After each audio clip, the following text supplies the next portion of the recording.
Hey guys, what is up? I'm Ian, your friendly neighborhood Junkernaut, and today I'm going to be taking a break from our normal kind of format of just making either build or DIY or even gaming videos, and I'm going to be talking to you a little bit about our perceptions of failure and how it can actually help us learn and have a better likelihood to succeed in the future. I'm going to be talking about this mostly from the perspective of a builder, a designer, a maker of stuff. But there's also going to be some parallels just with everyday choices that we make. Everybody has heard the phrase, learn from your mistakes, but obviously there are other ways to learn, and I'm not trying to claim that learning from your mistakes is the best or only way.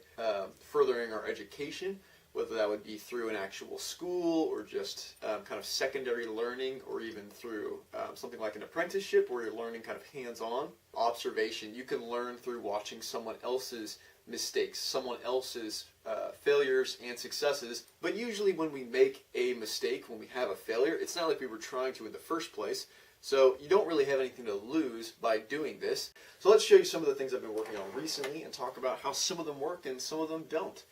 This is a product that I invented several years back. I call it the True Bow, and the reason it's called the True Bow is basically because probably 90%, 95% of any toy, Nerf bow, whatever you want to call it, the bow limbs do essentially nothing. They don't add any spring. Even if they do add a little bit, it's usually an elastic cord or something. It's not actually the bow doing the work. For serious nerfers, they will go ahead and actually just chop the bow arms off, because the bow arms are just taking up space. They're not doing anything functional. If you've watched very much of my channel, you probably have seen one or two bow videos on there.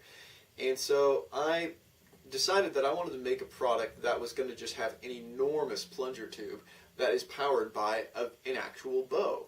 I don't want to get too complex into the build, but this is a ton of fun to use, and it has no trigger, but it's like a real bow. So every time you pull it back and shoot it, it's probably about a, maybe 30 or 40 pound draw. It's a very, very heavy draw for a Nerf gun. And it can shoot extremely hard and as fast as you're able to, draw and release. I decided to make a newer version to kind of just try some different things out. And I used a product that's called a faux bow, which is ironic given that I call what I've made the True Bow. A little bit of a better aesthetic appeal. And the major problem was that the plunger tube goes all the way through the front here, and I wanted to put the bow arms out through the handles, which meant that I couldn't put the bow in one piece all the way across. It worked great for about 10 minutes. Then it immediately broke off one of the limbs and actually cut up my hand a little bit when it snapped. So that was a bummer, and honestly, I can say that I should have seen that coming. I knew that I was putting a lot of stress on the bow limbs.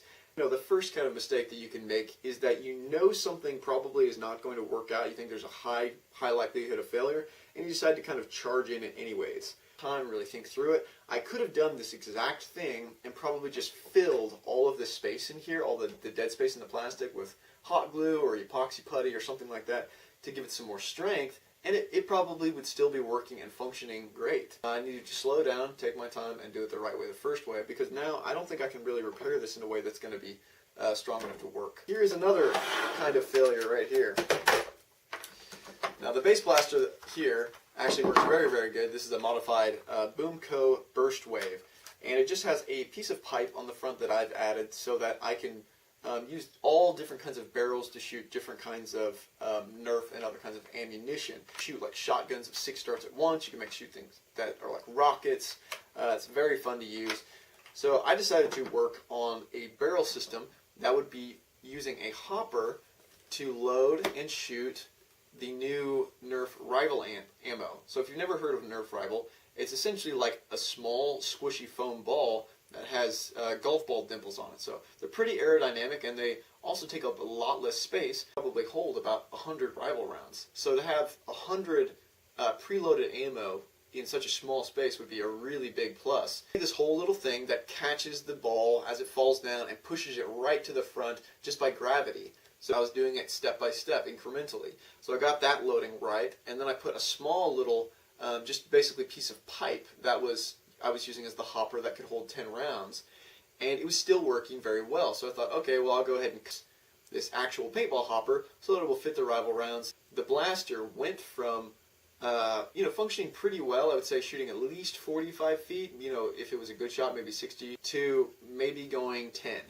and I kept thinking that it was because I was losing air out of the hopper. So I kept chasing down all these little leaks, re-gluing it. I mean, it just looks like a mess. And I got to a point where I realized it wasn't the problem that the air was leaking out. The problem was that this is not a closed system down in the barrel, which means that when the air pressure comes in here, that, however high that air pressure is, likes to take the path of least resistance. And rather than pushing all that pressure out the barrel, where it had to push the rival round as well, it just was dissipating across the entire thing and was really making it shoot just, so lightly that I would just consider it to be, pretty much a complete failure. And the reason it still worked well when I only had like the 10-shot magazine on top was because it had so much less dead space, so much of a lower volume. It was something that I was not even at the time even considering. So I could put a bolt action on here so it would close off the barrel. That would work fine. I could put back the old magazine. I could make it go up a little bit and have the magazine go back. As it stands, this prototype is a complete failure, even though all of the steps leading up to it were successes. And you got to know when to quit and say, okay, this is not working. I could keep chasing down these leaks and everything, but once I realized what the problem was, it's just not worth the time because it's not going to improve the functionality of the blaster enough to make it worth it. Mods that I've done on this, just very briefly, are to replace the pump silicon and go to a higher pressure, to plug the air tank so it can hold a higher pressure, and to re-barrel it so that there's a lot better barrel fit for the darts because it was really, really loose before. And this actually does work. See, I can show you right now. Put one of these darts in here, bada bing, bada boom. Pump it up. It actually shoots pretty hard.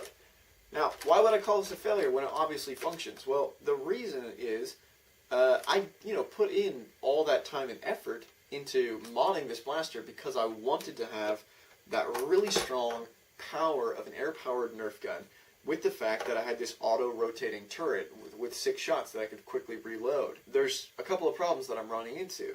One being that the pump ends here and the air tank starts here. So there's about 5 inches of tubing in here that when you pump up after about 4 times, you can see the pump handle pops back out.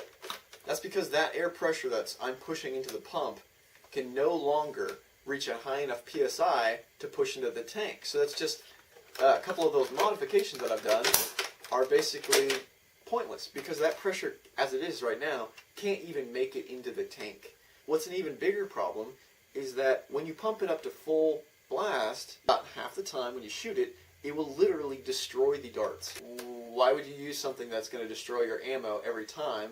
And so, okay, well, let's not destroy the ammo. Let's say I limit it every time to only 3 pumps. Well, then it will work, but I've basically got something that's not more powerful than really what it was in its stock form. Also, it's not that much more powerful than a spring gun that you don't have to pump multiple times. It just cannot be used the way it was intended, so it is a failure in that way. It didn't increase performance in a way that is equal or above the value of the time and effort that went into making it. You can fail in a way that you actually make a product, but it doesn't actually, work good. It won't sell good. So sometimes when you fail at something, you had a specific goal in mind you were trying to do, and you end up not accomplishing that goal. It doesn't mean that what you come up with actually is completely valueless. And there's some really cool historical examples of this. Notably, we have people like Thomas Edison, who failed at making the light bulb something like 10,000 times. Newspapers and stuff, they're talking to him like, how did you not get discouraged when you failed 10,000 times in a row? He said, well, I didn't fail 10,000 times to make a light bulb. I succeeded 10,000 times at finding a way that didn't work. He was always making progress, that there must be a way to do this, and I'm going to figure it out just by process of elimination. Sooner or later, we're going to get there. But another cool example is, I can't remember if it's either super glue or duct tape. But there's a number of substances like this that were actually created chemically on accident, where they were trying to do something totally different, and they end up making something that is like just a staple of life nowadays. So whoever owns that patent has made like millions, if not billions of dollars off of this invention, and they weren't even trying to do it. It was just an accident. It can open up a door or an idea that will lead you to something that's successful. It's kind of natural human nature to think that well, I've got like $1,000 in this project, or maybe $10,000, or 100 hours, or a whole year of work into this specific project. So those are called sunk costs. Because of that investment, to want to keep going and to feel like I need to get this to work. In business, we're actually taught that we're supposed to ignore those feelings and to continue to evaluate the product or the purchase or whatever based on its current merits. Because if you don't think that those current merits are going to outweigh all that other stuff, then you should just let it go, because you're more likely that you're going to keep sinking money and time into something that is not going to have a good return, and be better that you would cut your losses, per se. A lot of times this happens when you're trying to make something or design something hands-on, and the design keeps getting more complicated to try and make it work. Generally, complexity is actually the sign of an inferior designer, because the more complicated something is, the harder it is to make, which means it's going to be more expensive, more time-consuming, and the easier it will be to break. And so it's kind of fun because it rhymes, but it's actually really true. The simpler you can make a design, even if it has to be elegant, the better you're going to be in the long run. The cool thing about this learning from your failures is that the effects are both current in the whatever you're dealing with at the time, but they're also they compound like interest over time. So it means that you're more likely to succeed in the future. I started building stuff when I was about 5 or 6 years old. At the beginning, I failed all the time. I would always break all my toys to get pieces out, and then you would end up with something that was like nothing.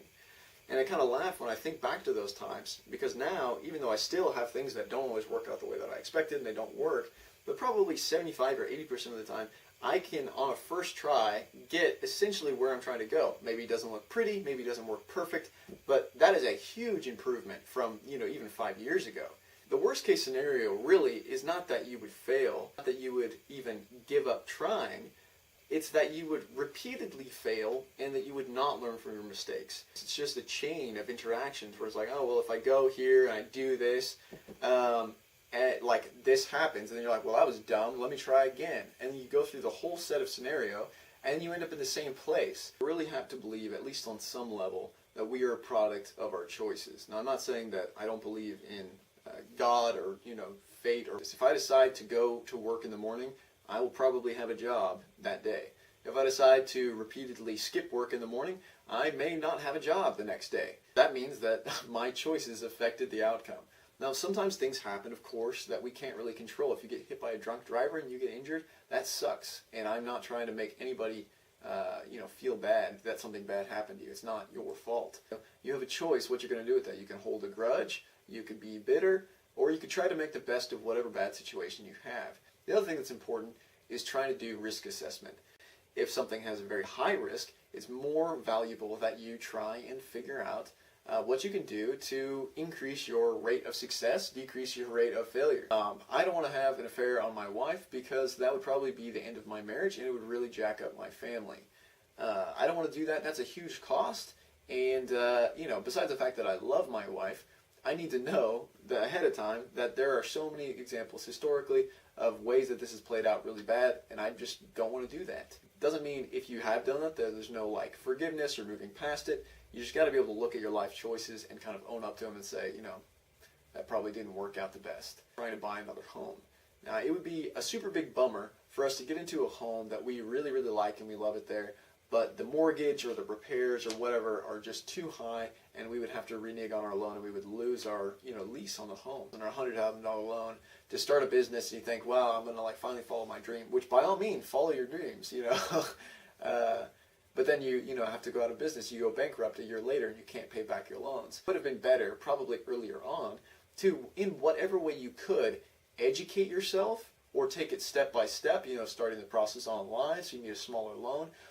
See if you're really interested in this kind of work. See if you're actually successful at this kind of work before you get way in over your head. That's why you don't marry people that you've only known for a week. You just don't know them well enough, and you don't know yourself in that scenario well enough to know, is this a safe, good scenario? The higher the cost, the more valuable it is to take the time to learn. So as long as you keep those things in mind, you're on a good path to be able to really have a successful life. I really hope you enjoyed this video. Thank you for watching it. I'm sorry if it seemed a little bit rambly. I know this is not going to be everybody's cup of tea. It was just something that was kind of on my mind, and I wanted to show off some of the project that I've been working on. It didn't work out quite the way I hoped. I can actually use that to help me do better things in the future. And if you want to see some more stuff, definitely click that subscribe button below. Otherwise, if you like the video, please give it a thumbs up. I really appreciate the support, and I just want to say thank you and have a nice day.